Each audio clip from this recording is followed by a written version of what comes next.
So, ayan, good morning. Medyo matagal tayong hindi nakapag-upload kasi nga medyo busy.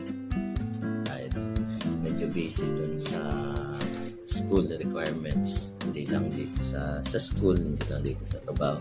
Pero dun sa pagpasok ko. Kasi nga, di ba, hindi ko pa siguro nababanggit na nag-doctoral ako ngayon. And yun, so yung load ng requirements, medyo hectic yung schedule natin. Kaya, yan, hindi ako nakapag-upload. Pero, yun nga, pag-usapan natin. Lahat naman tayo, or halos lahat tayo, dumaan dun sa ganitong situation na we experience guilt. Sa mga bata, it's normal na nakaka-experience sila. Pero, ang kaibahan kasi sa mga bata, pag nakaka-experience sila ng guilt feeling, mabilis na lumilipas. Parang ilang oras lang, ilang araw lang, nalilimutan na nila yung guilt feeling na naramdaman.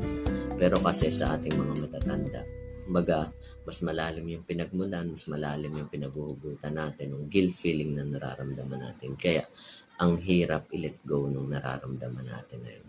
So, ayun, meron lang akong sasabihin na 3, pero marami pang iba na pwedeng nakakapag-trigger ng guilt feeling. Yung una is yung moral standard or yung ethical standard. Ano ba ito? Kasi meron tayong values na sinusunod sa ating sarili, sa ating isip, na yan ay natutunan natin sa ating mga magulang, society na ginagalawan natin. And somehow, pag halimbawa nalabag natin yung values na yun, yung belief na yun ng society na, or yung sa sarili natin, it triggers yung guilt feeling na nararamdaman natin. Pangalawa is yung expectation and yung obligation. So, syempre, yung society natin, yung mga tao sa paligid natin, merong expectations. And syempre, bilang tao, meron din tayong obligation. And personally, meron din tayong kanya-kanyang expectation sa ating mga sarili, di ba? Pero yan nga, yan ay kasama ng expectations na yun is yung obligation natin. Na somehow, pag hindi natin na-achieve or we fall short of those expectations, yan, nagti-trigger din yan yung guilt feeling na somehow it affects us in a long run, na tumatagal talaga yan, yung guilt feeling na yan. And the only thing na pwede natin gawin is gawa ng paraan yung mga solution. Yung problema na yan, yung guilt feeling na yan. And yung pangatlo siguro is yung we harm others. Yung pag nakapanakit tayo ng ibang tao. Yung it's either intentional yung pananakit natin or unintentional. Minsan kasi nakakapanakit tayo sa mga pananalita natin or dun sa mga kilos natin, sa mga behavior natin. Unintentional nating nagagawa yun. And somehow, nakaka-trigger din yan yung guilt feeling. Yan.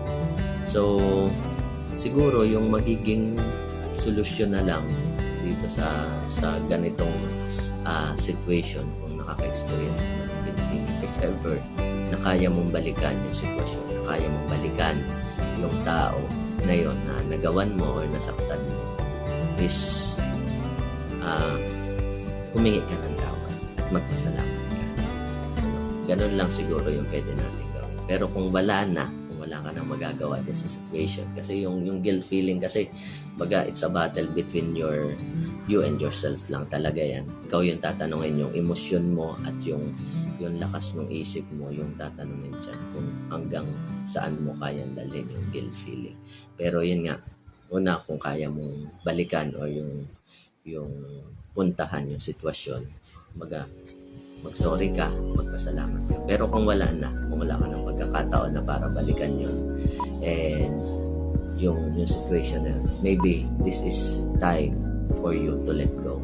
And pasalamatan mo yung pagkakataon na andito ka pa. And may pagkakataon ka na baguhin yung sitwasyon na pinagdadaanan mo ngayon. Pasalamatan mo yung mga tao na hanggang ngayon, simula nung panahon na nakakaranas ka nung ganyang emosyon, yung ganyang guilt na nararamdaman mo, laging naandyan sila para suportahan ka, para mahalin ka sa kabila ng sitwasyon na pinagdadaan. So, yun lang siguro and God bless sa atin.